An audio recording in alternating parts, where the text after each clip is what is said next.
Douglas Murray once described woke culture as the very stupid results of very stupid ideas, a statement that perfectly encapsulates his unapologetic approach to controversial topics.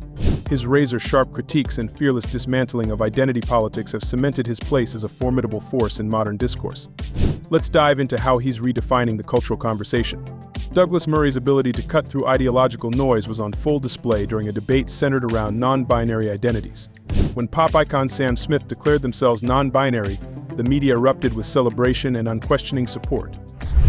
And this is where Douglas Murray stepped in and utterly dismantled the narrative with his trademark precision. Yeah, exactly. Well, joining me now is comedian James Barr, best-selling author of The Madness of Crowds, Douglas Murray. Well, Douglas, let me start with you. I don't get this Sam Smith thing. It just seems like every week he deliberately... I'm sorry, they, even though there's only one of them.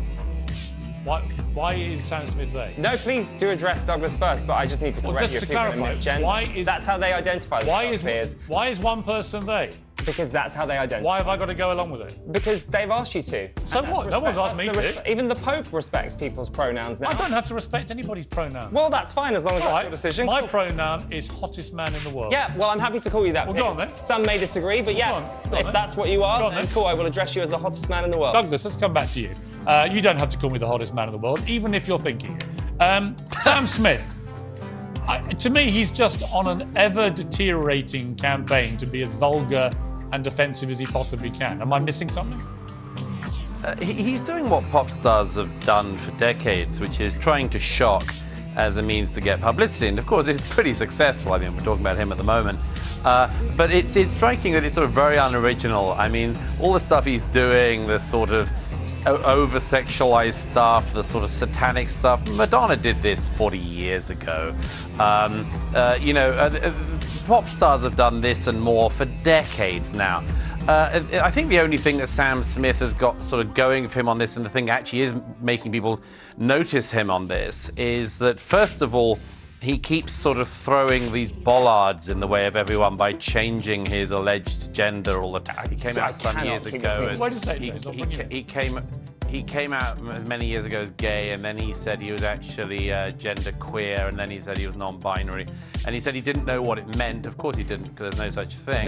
But he said that they were going to. He said that he thought that he was gender queer. And he didn't know what it meant, but he said that he would explain it someday when he did know. And I thought, sort of think, if you're going to make everyone else distort the language, you should know what you're talking about first. So he does that to get publicity, obviously. And the other thing he does is he does this sort of, taking all his clothes off stuff. And the thing that makes it different from other people is that when, Justin Timberlake or Rihanna or someone stripped down, they do so because they look good, like their bodies look good. Sam Smith is like pudgy and very ugly. And so people look at it and he looks ridiculous. And the problem is that he's saying, don't ridicule me. But it's hard not to ridicule people when they present. But Murray, never one to follow the herd, dared to ask the most basic question: what does non-binary even mean? Sam Smith, notably, couldn't articulate a clear definition of their identity. The controversy didn't end there. A feminist panelist challenged Murray, framing the issue as one of simple respect. Why not just call people what they want to be called, she asked. Murray's counter was sharp as he destroyed the woke feminist. This issue came up with this pop singer Sam Smith, who described himself as non-binary. And I got into a certain amount of trouble that didn't bother me, but because I said I don't think there's any such thing, or at least no one's explained what it is sufficiently for me to agree to it. I would think that if you went out to the general public and said, do you think there are people who are non-binary, and if so, can you say what they are? You'd get a fragment of 1% of people able to say. Sam Smith, or anybody else who considers himself non-binary, needs permission from whoever. All that is up to us is to say, if this is important to you and it does not affect me in any type of way, in any type of negative way, I'm going to respect that. He himself said, I don't know what it means to be non-binary. So my suggestion was he should go away and think about it. And in the meantime, we shouldn't all mutilate the language to fit around him. Respect, Murray argued, works both ways. This wasn't just a discussion about pronouns, it was about what happens when reason is sacrificed on the altar of ideology. For Murray, this was a battle to protect common sense in a world teetering on the edge of absurdity, a reminder that clarity should never be a casualty of progress. How do you think Gays for Gaza will get on long term?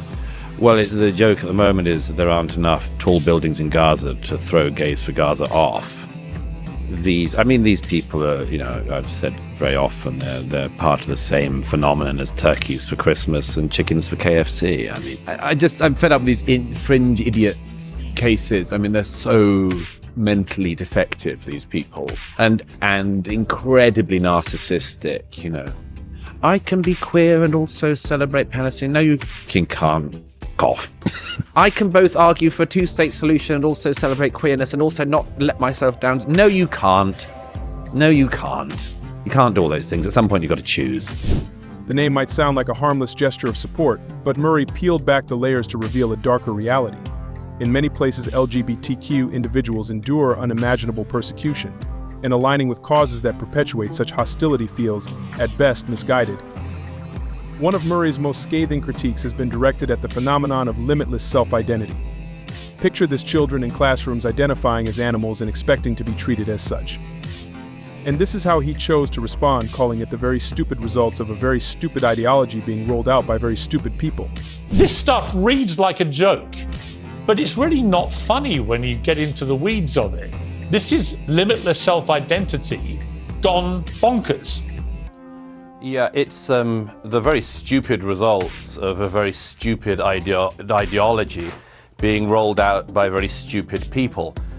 Basically, everything has come unstuck in recent years by the ever-expanding alphabet acronym people. It sounds absurd, almost like a plot from a satirical novel, but it's happening in parts of Britain today. He didn't just highlight the absurdity of children meowing at teachers and demanding litter boxes in schools, he tied it to a broader cultural shift. When society denies the existence of biological reality, he argued, it inevitably leads to this kind of chaos. It's not just a slippery slope, it's a free fall into irrationality, and Murray is unafraid to point it out. Murray's critiques of the modern LGBTQ movement extend to its unintended consequences. He has pointed out how the movement, once focused on equality and acceptance, has shifted toward demanding conformity as he delivers a burning answer to it. If I may, first of all, Ava rather unfortunately misspoke earlier when she said that the schoolgirl in question was acting out a fallacy. I think you meant a fantasy. But actually she is acting out a fallacy. Thanks ever so fallacy. Much. But do you know what I find fascinating? Do you know what's fascinating about Douglas? A fallacy which has been propagated by gender ideologues and is doing profound damage to gay people, among others, in our society, as well as women. Like and let me explain very quickly why. I can't quite hear you, I can hear you muttering something. Let me quickly explain why. A poll that just got published in the United States showed that among the general population, support for gay marriage has been starting to decline in the last year. Why is that? It's because the arguments that actually brought about liberal rights for all minorities in the last few decades. What sets Murray apart is his ability to articulate what many people feel but are too afraid to say. He doesn't sugarcoat his words or shy away from difficult topics. Instead, he confronts them head-on, sparking conversations that are as uncomfortable as they are necessary. His willingness to engage with these issues has made him a polarizing figure, but it's also what makes his voice so influential. In a world where free speech often feels under siege, Douglas Murray stands as a defiant advocate for reason and clarity. He challenges the narratives that dominate our culture and forces us to question the ideologies shaping society.